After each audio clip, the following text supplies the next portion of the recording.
大家好，今天的视频内容比较轻松，主要给大家分享一下我手臂锻炼过程。感兴趣的朋友可以看到最后，后面还有顺便分享一下我的饮食。好吧，咱们准备开始。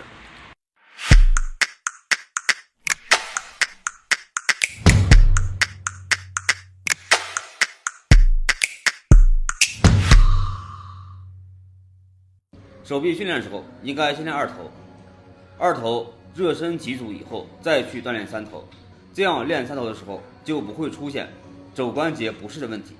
二头热身的第一个动作是哑铃的弯举保持，这个动作比较常见，但是做的人不太多。这个动作利用等长收缩的方式，可以让你的肌肉快速充血，重量可以适当小一点，不要太大。在弯举到达最高点以后，做好顶分收缩以后，再到小臂平行地面的时候，保持5秒钟。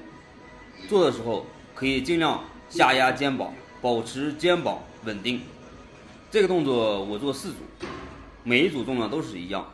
刚开始用这个动作给二头热身的朋友，可以找一个小点重量，然后这样更容易把动作做得更标准，对二头的刺激感觉也会更好。三头的第一个动作也叫热身动作，这个动作一般我用这个绳索下压或者是直杆下压都可以，重量中等就可以。然后每一组重量可以适当稍微加一点，每一组做到12或15次。这个动作很容易找到三头发力感觉，适合各种训练水平的朋友。这个动作也是做4组。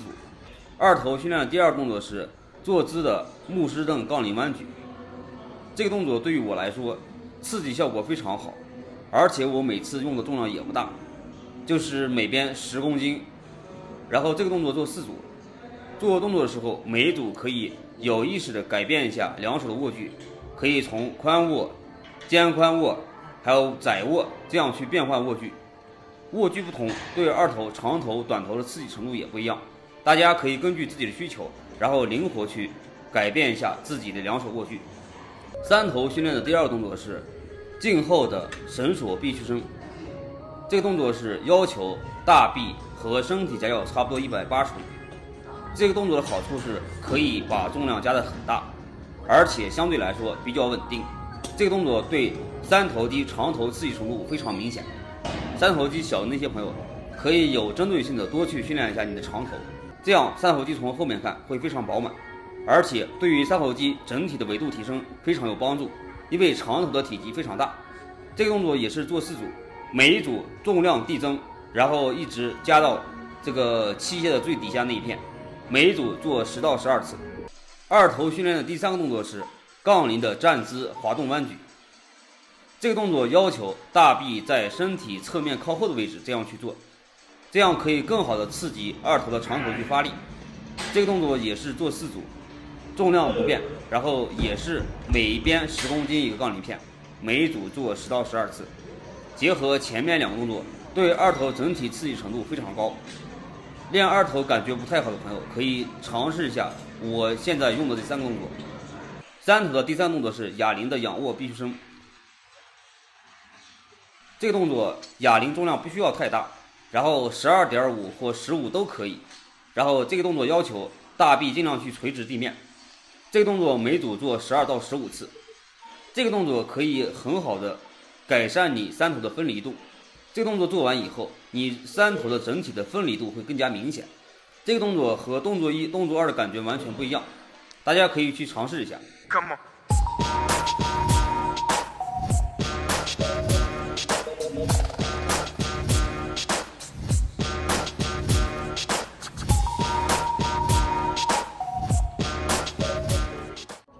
好，咱们手臂训练结束，现在马上开饭。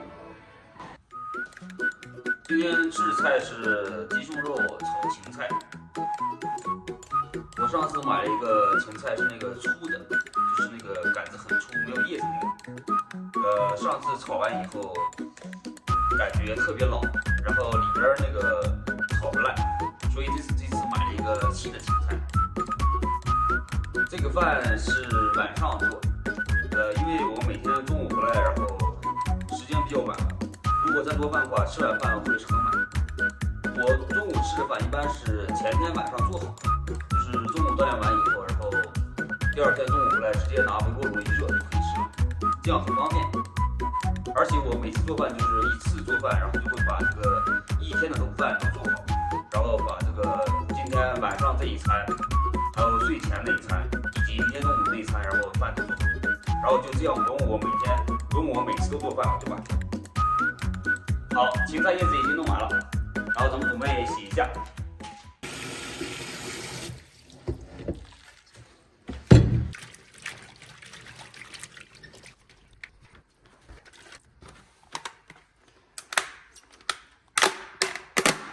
这个是我煮好的鸡胸肉，这个有400克。切的时候要顺着这个鸡肉这个纹理，然后去切，切的稍微薄一点。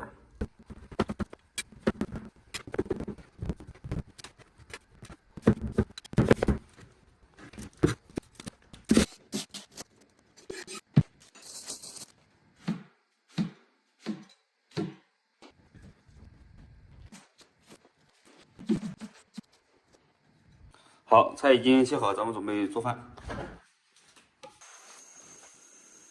好，锅里少倒一点油就可以了。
这个就是做好的饭，这个是晚餐的，这个是睡前餐，这个是明天中午的。好，咱们现在就可以吃饭了。这个米饭有400多克，这个菜这个就是这一餐，然后和明天中午的量是一样的。然后睡前那一餐是多半份，这个和那个都是1份。好，咱们下面开始干饭，味道刚刚好。那会儿切完芹菜以后，发现菜有点少，然后那天这个做饭剩了一颗小的那个小白菜，然后吃进去刚刚好。这样做鸡胸肉它不会柴，知道吧？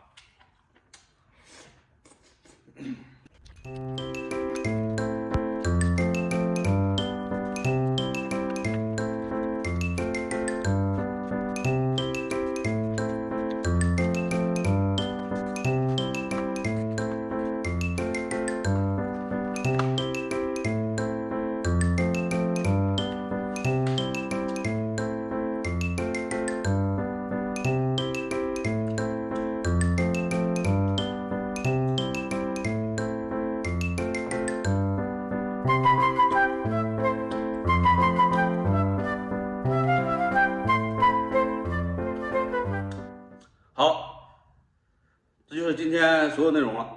大家喜欢的话可以一键3连，拜拜。